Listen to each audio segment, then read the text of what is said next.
(2022년 11월 24일) 이정훈입니다.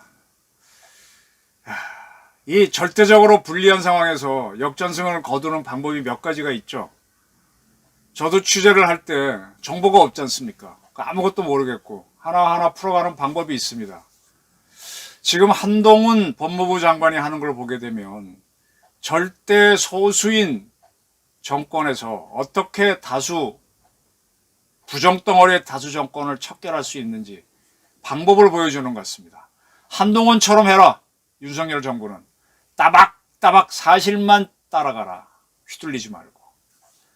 절대 불리한 상황에서 이 민주당에 숨어서 민주당을 아바타처럼 휘두르고 있는 수상한 좌파하고 부정덩어리, 그리고 김여정을 앞세워서 날뛰고 있는 북한을 잡으려면 따박따박 사실만 따라가라. 네, 그런 주문을 하고 싶습니다. 오늘 한동훈 법무부 장관이 참 재밌는 말을 했어요. 이 김의겸 더불어민주당의 국회의원이라고 하는 사람이 청담동 게이트와 관련해서 유감이다. 한동훈은 직접적으로 공격했음에도 한동훈은 거론하지 않고 윤석열 대통령 등에게 유감이다라고 한 거에 대해서 한동훈 장관이 뭐라 그런가 하면, 이제는 파도가 밀려났고 책임질 시간이다. 청담동 게이트를 지칭하죠. 그 저질 음모론에 올라타고 부추겼던 이재명, 박찬대, 박홍근, 김성환, 박범계, 장경태, 우상호 의원님들에게 사과를 요구한다. 그리고 나서 그러나 김의겸 의원은 사과할 필요 없다. 당신은 책임을 져야 한다. 라고 그랬습니다. 나 이렇게 딱 명쾌하게 정리하는 사람들 참 보기 힘든데 정확하죠. 네. 김의겸은 초범도 아니고 여러 차례 했으니까 이젠 책임을 물어야죠. 김성환, 박범계는 이번 건 간으로 처검했다 그러니까 좀 봐줄 수 있지만 이렇게 물어야 됩니다. 그러면서 이 얘기했어요. 옛날 김의겸 씨가 주한 EU 대사 발언을 왜곡 브리핑했다가 문제가 되니까 사과한 적이 있습니다. EU 대사에게는 바로 다음날 사과했지 않느냐? 왜 나한테는 못하느냐? 못하니까 당신은 책임을 져야 된다. 왜 국인 차별하는 거냐라고 그랬습니다. 그리고 뼈 있는 말을 했어요. 오늘 여야 합의로 이태원 사건 국정조사를 하기로 했는데 거기에 대검 마약 수사팀인가를 집어넣었죠. 그 마약 수사를 하기 위해서 수사관을 보냈던 것이 이태원 참사 원인이다. 지금 보게 되면 민노총 사람들이 거기 차를 몰고 나타났고 이상한 사람들이 있어서 오히려 그쪽에서 사고를 냈다라고 보는 세력이 있는데 그걸 덮으려고 하는 건가? 마약 수사 때문에 이렇게 했다는 쪽으로 거기에 대해서 국정조사를 하겠다고 이제 이렇게 통과를 시켰죠. 여기에 대해 한마디를 딱 합니다. 내가 다시 묻겠다. 왜 대검을 집어넣어야 되나? 민주당은 마약 수사가 이태원 참사 배경이 된 것처럼 말했고 그 배우가 나라고 했는데 왜 법무부 장관인 나를 뺐느냐? 나를 딱 지목하지. 그럼 내 국정조사 가서 제대로 설명할 텐데. 이제 한동훈은 민주당이 겁을 내는 거예요. 이렇게 다뤄야 됩니다. 이게 절대 힘을 갖고 있는 자들을 다룬 방법이 이겁니다. 오늘 그 윤석열 대통령 부인 김건희 여사가 캄보디아 갔을 때 심장병 어린이 안고 있는 사진, 거기에 대해서 장경태 의원인가가 파버티 포르노그래피라고 하면서 조명을 썼다 그런 얘기했는데 조명을 쓰지 않은 걸로 거의 확인돼 가고 있죠. 어쨌든 조명을 썼다라고 하려면 장경태 의원은 본인이 확인을 해서 제시했어야 돼요. 본인이 사진을 보고 전문가들이 조명 쓴 사실을 갖고 와서 얘기해야 돼요. 근데 지금 전문가들은 조명 쓴 것 같기도 하고 안 쓴 것 같기도 하고 안 썼다는 얘기죠. 이제 조명 쓴 것으로 보일 소지는 있었지. 그러나 쭉 보니까 주변 그림자를 보니까 안 쓴 거죠.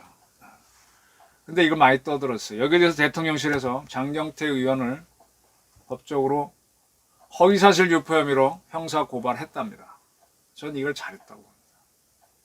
지금 민주당하고 민노총하고 이 좌파들은요, 자기들이 해도 책임을 안 물으니까 지금까지 마음대로 날뛰었거든요. 뭐 어디 시위를 해도 그 일종의 업무 방해고 손해배상을 손해를 일으킨 거잖아요. 근데 그래도 배상 청구를 안 하니까 마음대로 했던 거잖아요.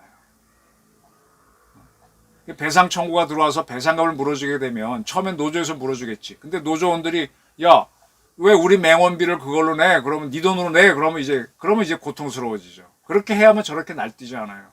그 어린아이들 버려놓는 애들이 오냐 하니까 그냥 날뛰는 거거든. 이 아까 김의겸이라든지 이 장경태 의원 같은 사람 이렇게 다뤄야 됩니다. 이거 참 잘하는 겁니다. 제가 오늘 하고 싶은 얘기가 이겁니다. 또 하나, 이 서훈 전 안보실장을 조사했답니다. 서울중앙지검에서 직권남용 권리행사 등의 혐의로 피의자 신분으로 조사했답니다. 지금 해수부 공무원 월북관에 대해서 그 처음부터 이상했던 사건이죠. 그때 이거를 뭐 박지원으로 받아갖고 북한에서 보냈다는 통지문을 따박따박 정확하게 읽겠다고 한 사람이 서훈이었는데 그 사람이 읽어내려가는 밑에 있는 자막은 이 양반 읽은 거랑 다른 부분이 있죠. 그걸 제가 찾아내가지고 어차피 이상한 사건이었기 때문에 한참 들여다보다 안 건데.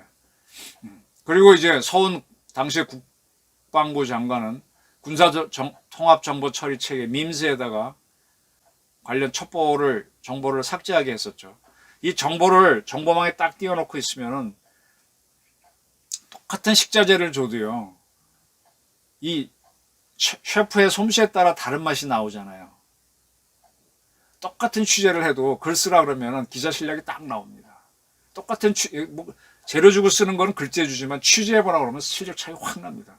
어디를 어떻게 취재하고 구성을 어떻게 하는지. 따라서 막 이렇게 막 생정보를 띄워놓고 있으면은 한 사람이 들여다보고 이겁니다가 판단한 것보다 여러 명이 보면은 제주 좋은 정보관이 보면 이겁니다 하고 정확한 판단할 수 있거든요.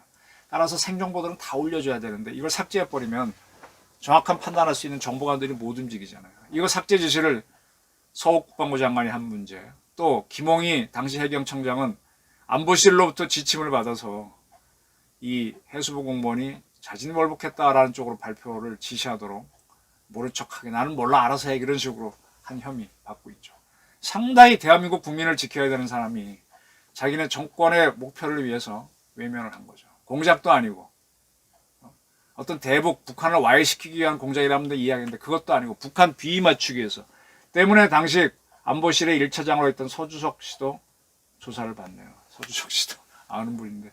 그리고 박지원 씨도 이제 소환을 받죠. 박지원이는 지금 민주당에 들어가서 보호받으려고 하는데 정말 이런 사람이 어떻게 대한민국의 국가정보원장을 했는지 그걸 시킨 문재인 대통령을 이해를 할 수가 없고 북한한테 돈 갖다 준 사람 아니에요. 북한으로부터 이 계좌로 돈 보내주세요 하는 거 받아갖고 외환은행에서 현대가 산업은행에서 돈을 빌려달라서 해서 그 돈을 보내주게 한 사람 아닙니까? 이런 범죄자를 어떻게 씁니까? 조사받고 당연히 해야죠. 그래서 이렇게 따박따박 들어가야지 이 수에 있어서 다수인 민주당을 잡을 수 있습니다. 처음에 저항이 있죠. 당연히 있죠. 취재도 이렇게 하는 겁니다. 자, 김여정이가 서울을 관역이라 그랬습니다. 옛날에 누군가? 박영수가 그랬나? 서울 불바다를 얘기했는데 더 심한 말을 했죠. 박영수가 조평동 부국장이 뭐 회의하다가 서울 불바다 만들겠다 그러는데 김여정이가 서울을 관역으로 만들겠대. 관역이다. 용산을 관역으로 만든다 그러면은 대한민국 국민들이 안 두려워할까봐 서울을 관역이라 그랬나? 불바다라고 했던 거는 벌써 30년 가까이 전의 일이라서 약발이 없을 거라 그래서 관역이라 그랬나? 네. 날뛰고 있죠. 김여정이 날뛰고 있고 지금 김정은이는 둘째 딸 데리고 나서 슬슬 쇼하고 앉아 있는데 그리고 대북 문제는 자기가 안 하겠다 그렇고 왜냐하면 문재인 믿고 따라갔다 망신당했잖아요. 김여정이한테 맡겨서 김여정이가 뭐 우리 윤 대통령을 욕을 하면서 서울을 관역으로 삼겠다 이렇게 날뛰는 거. 이것도 따박따박 잡아가야 됩니다. 뭘로 잡아가느냐? 한번 저 패는 겁니다. 무조건 팰 수는 없고 도발 조짐이 보일 때 F-35A든 뭐든 갖고 북한 한번 패는 겁니다. 그래서 제가 얘기하는 게 우리 스킬 체인이 북한이 도발하면 선제 타격하겠다. 선제 타격하게 되면 우리가 공격이니까 이게 문제가 되니까 도발 확증시 타격으로 이름을 바꿔라. 킬치 아닌 선제 타격이란 말을. 도발 확증이라고 우리가 판단하는 순간에 때려버리는 겁니다. 오케이? 거칠게 다뤄야 됩니다. 그리고 북한을 더 지금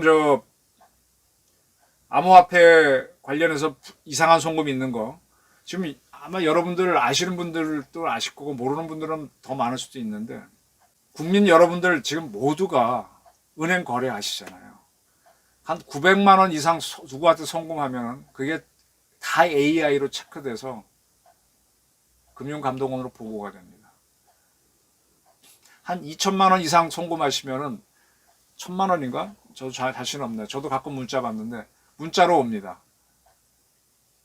그거는 정부에서 알고 있다는 얘기. 확실히 알려주는 거고 900만 원만 이상 하셔도 다 통보가 AI가 자동 통보합니다. 그 중에서 몇 개가 쭉 이상한 게 있으면 조사가 들어갑니다. 그래서 증여나 상속이나 조사를 합니다. 이상한 게 있으면. 근데 지금 몇억 원짜리가 지금 몇 조 원이 지금 이상한 송금이 있는데 안 했어요. 이거는 국가정보원이 개입하면 안 합니다. 국정원은 해외로 공작 자금을 보내야 되기 때문에 몇 개의 은행에서 대부분의 은행 다 거래하지. 손을 못 대게 하는 데가 있습니다. 이건 박지원이 국정원장 할 때 있었던 사건들이에요. 이거 조사해야 됩니다. 이렇게 조사해서 북한의 돈줄을 딱딱 차단해 가면서 계속 팩트 따라가다 보면요. 그럼 저기서 못 견디고 뭐 안 나오면 그만이고 하나씩 제거하고 두 번째로 북한 요인들을 하나씩 제거해 가야 됩니다. 암살도 해야 됩니다. 특히 핵 개발에 관련된 핵심 요인들은 뭐 어떤 식으로 에이전트를 넣어가지고라도 제거해 나가고 김정은에 대해서도 참수작전을 해야 됩니다. 따박따박 들어가야 합니다. 한동훈처럼. 그래서 저는 지금 주문하는 게 우리 이상민 행안부 장관이 경찰을 어떻게든 빨리 딱 제대로 컨트롤하면서 따박따박 시위대에 대해서 민노총 시위한다 그러면 따박따박 법적인 적용을 하도록 하고 그들이 뭉뚱그려 오는 거를 그냥 이렇게 경찰이 위축돼서 막는 게 아니라 딱 있으면 가서 덮쳐 잡는 거예요. 그렇게 하도록 만들고 그리고 국방부 장관도 이정숙 장관도 자기가 대통령과 더불어 통수권자 아닙니까? 통수 분야를 책임진 사람으로서 북한이 뭐 한다 그러면 대통령한테 이건 이겁니다. 액션 들어갑니다. 오케이 받고 때려. 이렇게 해야 됩니다. 한동훈처럼.